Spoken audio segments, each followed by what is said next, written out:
In the summer of 1209, a crusading army of 20,000 French knights and soldiers arrived outside the walls of the city of Beziers in what is now southern France. Inside the city were approximately 20,000 people, Catholics and Cathars living side by side as they had for generations in this region where two versions of Christianity had coexisted for over a century. The crusading army had been sent by Pope Innocent III. Its target was the Cathars, a Christian movement that had grown to enormous size across southern France, northern Italy, and parts of the Rhineland, and that the Catholic Church considered the most dangerous heresy it had ever faced. The commander of the crusading force sent a message to the Catholic Bishop of Beziers asking him to identify the Cathars within the city so that they could be separated from the Catholic population before the assault. The bishop refused. He could not bring himself to hand over his neighbors. The crusading army attacked anyway. The city fell quickly. And then the soldiers asked the papal legate accompanying the army, a Cistercian monk named Arnaud Amari, how they should distinguish the Cathars from the good Catholics in the population. His response has echoed through history ever since. Kill them all, God will recognize his own. Whether those words were spoken exactly as recorded is disputed by historians. What is not disputed is what happened next. The city of Beziers was burned. Its entire population, men, women, children, Catholics and Cathars alike, was massacred. Contemporary accounts put the death toll at anywhere from 7,000 to 20,000 people in a single day, on the orders of a pope against fellow Christians on European soil. This was not a war against Islam. It was not a crusade against pagans at the edge of the known world. This was a Christian army, blessed by the highest authority in Western Christianity, massacring Christian civilians in the heart of France because the theological system those civilians lived alongside was considered too dangerous to be allowed to survive. What was so dangerous about the Cathars? What did they believe that was worth 20,000 lives in a single afternoon and worth the decades of systematic military and inquisitorial violence that followed? Violence that ultimately erased one of the most remarkable religious cultures medieval Europe had ever produced? The answer to that question is one of the most fascinating and most disturbing stories in the history of Western religion. And it connects directly and unmistakably to everything we have explored in this channel, to the Gnostics of the first century, to the question of the two gods of the Bible, to the suppression of texts and traditions that the institutional church found too dangerous to leave alive. The Cathars were not a medieval aberration. They were the last major expression of an ancient theological tradition, and what was done to them tells you everything you need to know about what happens when an institution decides that an idea must die. Welcome to Sacred Mysteries, where ancient secrets meet modern questions. To understand the Cathars, you have to understand the world they lived in. Southern France in the 11th and 12th centuries. The region the French called the Languedoc, the land of the OC language, was, by any historical standard, one of the most culturally sophisticated regions in medieval Europe. While northern France was dominated by feudal hierarchies and the heavy institutional presence of the church, the Languedoc was a place of unusual freedom, unusual tolerance, and unusual intellectual vitality. The troubadour tradition, the poetry of courtly love, of personal emotion, of individual spiritual experience was born here. The region had significant Jewish communities that lived in relative peace alongside their Christian neighbors. It had trading connections with the Islamic world that brought not just goods, but ideas, philosophical, scientific, theological. And it had, by the 12th century, a substantial and growing population of people who called themselves simply good Christians or good men and good women, and who are known to history as the Cathars, from the Greek word katharos, meaning pure. Where exactly the Cathar movement came from is a question historians have debated for over a century. The most widely accepted view is that Catharism arrived in the Languedoc from the east from Bulgaria and the Balkans, where a related movement called Bogomilism had been active since the 10th century, and which itself drew on even older traditions of Christian dualism, reaching back to the Manichaeans of the 3rd century and before them to the Gnostics of the 1st and 2nd centuries. Whether the connection is one of direct transmission or parallel development from shared sources is debated, but the theological resemblance is striking enough that most scholars see a genuine historical relationship. The Cathars were dualists. They believed that reality was divided between two fundamental principles, a good God and an evil God, or in their more moderate formulation, a good God and an evil principle, and that the material world was the creation of the evil principle, not the good God. The good God, the God of the New Testament, the God of love and light and pure spirit, had nothing to do with the material world. He had not created it. He did not govern it. He was not responsible for its suffering and its injustice and its violence. The material world was a prison, a trap constructed by the evil principle to capture and hold the divine sparks of light that were the true nature of human souls. Sound familiar? It should. This is the Gnostic theology of the 1st century, transmitted through 1,000 years of underground transmission and popular belief, resurfacing in medieval France with extraordinary vitality and extraordinary popular appeal. The Cathar theology gave people something that the official Catholic theology of the 12th century struggled to provide: a satisfying answer to the problem of evil. Why does a good God allow suffering? Why do the innocent suffer and the wicked prosper? Why is the world so comprehensively, so relentlessly, so apparently irredeemably brutal? The Catholic answer was, mystery, God's ways are not our ways. Trust in divine providence. Accept the suffering of this life in hope of the next. The Cathar answer was simpler and, for many people, more honest. The world is brutal because it was made by a brutal God, not the highest God, a lesser, evil, material God. The God of the Old Testament, the God who flooded the earth, who commanded genocide, who demanded blood sacrifice, was, for the Cathars, precisely this evil creator. The God of the New Testament, the God of love revealed by Jesus, was something entirely different, something higher, something that had nothing to do with the violence and the law and the blood of the Old Testament. The Cathars were, in this sense, the medieval heirs of Marcion. They had solved the problem of the two gods by separating them. And their solution, like Marcion's, was extraordinarily compelling to people who had read the Bible honestly and could not reconcile what they found there. The Cathar vision of Jesus was correspondingly radical.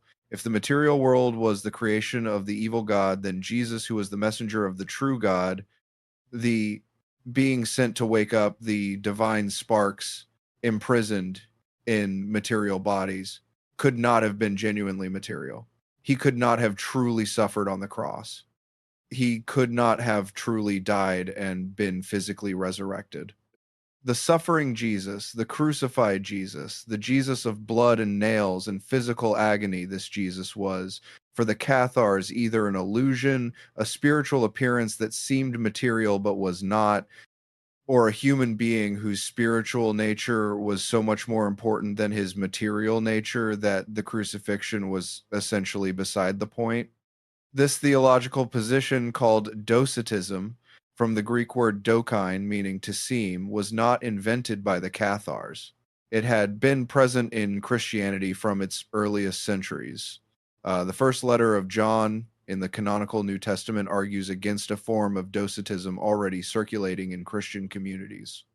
But in Catharism, Docetism was given its fullest medieval expression, and it had a consequence that the Catholic Church found intolerable.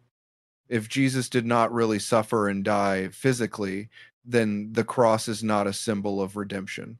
The Mass, the ritual reenactment of the Last Supper, the consumption of the body and blood of Christ, is not a vehicle of divine grace. The sacramental system of the Catholic Church, baptism, confession, the Eucharist, extreme unction, the entire elaborate machinery of priestly mediation between the human soul and God, is not necessary. It is, in fact, worse than unnecessary. It is a trap, a creation of the evil God, designed to keep human souls focused on the material world and its rituals rather than on the spiritual liberation that the true God offers. This was the root of the institutional threat the Cathars posed, not just their theology, which was unorthodox enough. It was the practical implication of their theology that the church, with its priests and its sacraments and its vast institutional infrastructure and its enormous wealth, was not the vehicle of salvation but an obstacle to it. The Cathar movement had its own spiritual hierarchy, but it was radically simpler than the Catholic one. There were two categories of Cathars. Um, the perfecti, the perfect, were those who had received the only sacrament the Cathars recognized, the consolamentum, a laying on of hands that was understood to convey the Holy Spirit and to initiate the recipient into the fully committed spiritual life. The perfecti were held to strict standards. They ate no meat, no eggs, no cheese, no products of sexual reproduction, because in Cathar theology, the creation of new material life was a perpetuation of the evil god's trap. They did not marry. They did not engage in sexual activity. They spent their lives in prayer, in fasting, in teaching, and in caring for the communities around them. And they were, by all historical accounts, including the accounts of their Catholic opponents, people of extraordinary personal integrity and genuine holiness. This was one of the most uncomfortable facts the Catholic hierarchy had to deal with. The Cathars were visibly more holy, more ascetic, more genuinely devoted to spiritual purity than most of the Catholic clergy of the 12th century clergy, who were in many cases visibly corrupt, financially rapacious, and living lives that bore little resemblance to the poverty and simplicity of Jesus. When Bernard of Clairvaux, one of the greatest Catholic churchmen of the 12th century, a man of personal holiness who could not be accused of insufficient zeal, was sent to preach against the Cathars in the Languedoc in 1145, he was forced to admit in his own writings that the Cathars lived lives of exemplary virtue. He could find no personal conduct to attack. He could only attack their theology. And the theology, to the ordinary people of the Languedoc who had watched their local Catholic priests sell indulgences and accumulate wealth while the perfecti walked barefoot and ate nothing and cared for the sick and the dying, the theology felt a great deal less important than the lives the people were actually living. The second category of Cathars were the credentes, the believers. These were the vast majority of the Cathar community, ordinary people who accepted Cathar theology, supported the perfecti financially and logistically, attended their preaching, and intended at some point before death to receive the consolamentum themselves. The consolamentum was typically administered on the deathbed, a practice that critics found hypocritical, but that was actually theologically consistent. The consolamentum committed its recipient to the full ascetic life of the perfect. Most ordinary people could not sustain that life while raising children and running farms and businesses. The deathbed consolamentum allowed them to receive the sacrament of liberation at the moment when the obligations of material life were ending anyway. This two-tier structure gave Catharism an extraordinary flexibility. The perfecti provided the spiritual core, the visible, undeniable demonstration of what genuine commitment to the Cathar path looked like.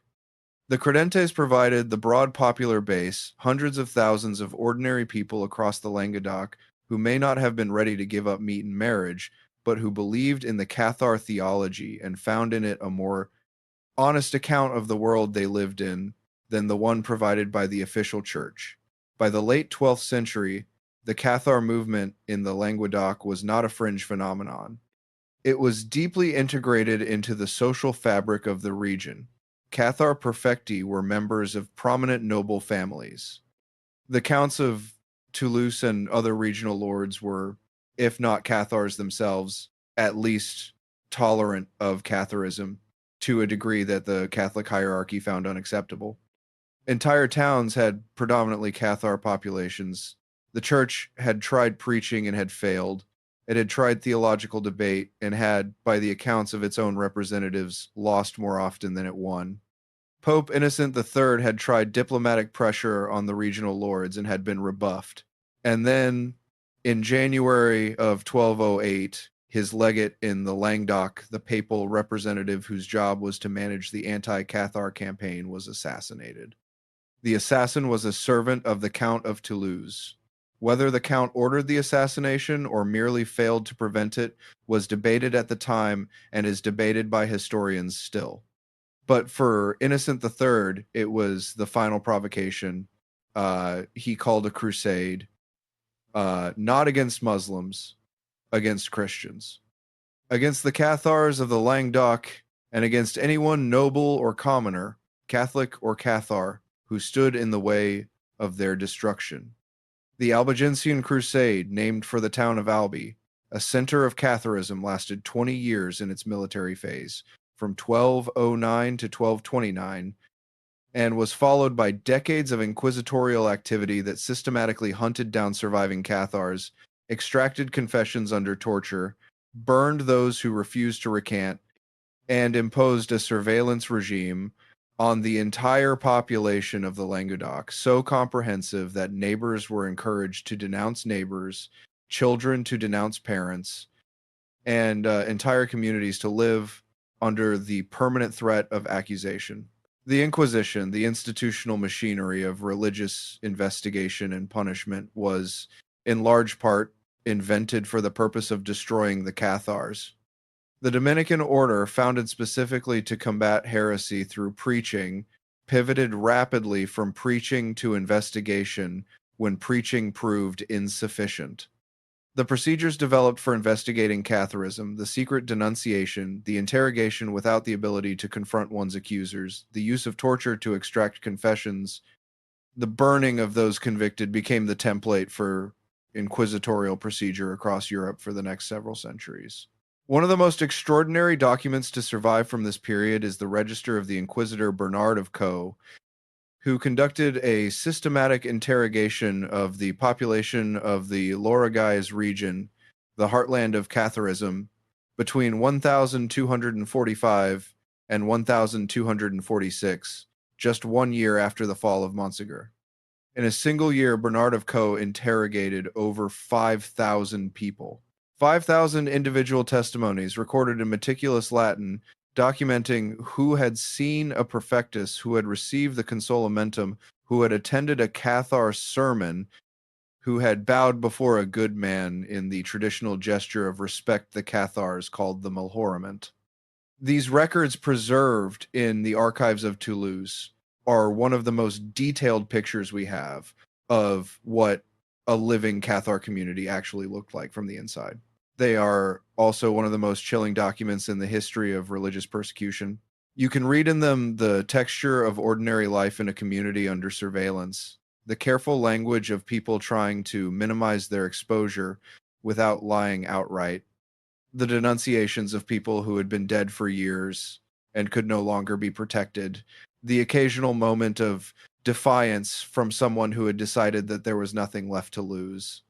The Register of Bernard of Caen tells you that Catharism was not an elite theological movement confined to scholars and noble families.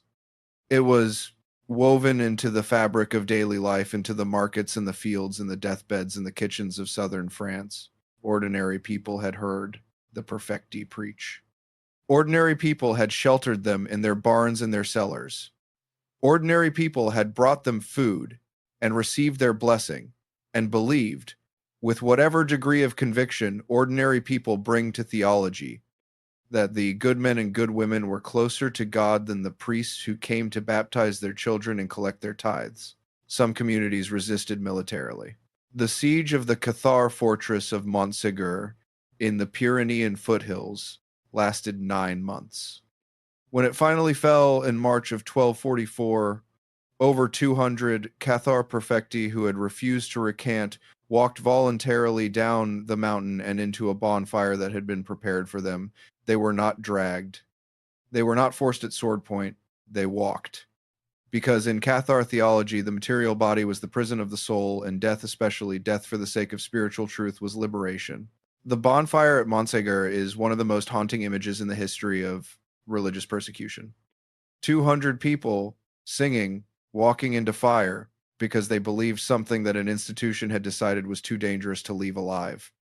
In the days before Montsegur fell, a small group of perfecti reportedly escaped over the walls at night, carrying something the Cathar community considered too precious to be captured.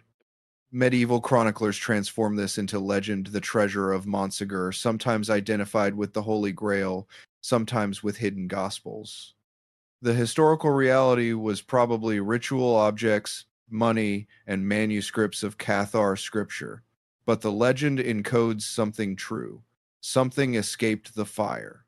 And the question of what it was has kept the memory of the Cathars alive for nearly 8 centuries. The legacy of the Cathars is not limited to legend. It is embedded in European intellectual history in ways only now being fully recognized. The Languedoc that the Albigensian Crusade destroyed was a place where Jews, Muslims, and Christians of various persuasions had lived in relative tolerance for generations. The destruction of that culture was not just religious, it was a cultural catastrophe. The troubadour tradition, the vernacular, literature, the philosophical and theological diversity of the region, all of it was suppressed alongside the Cathars. The French monarchy extended its reach into territories it had previously been unable to control.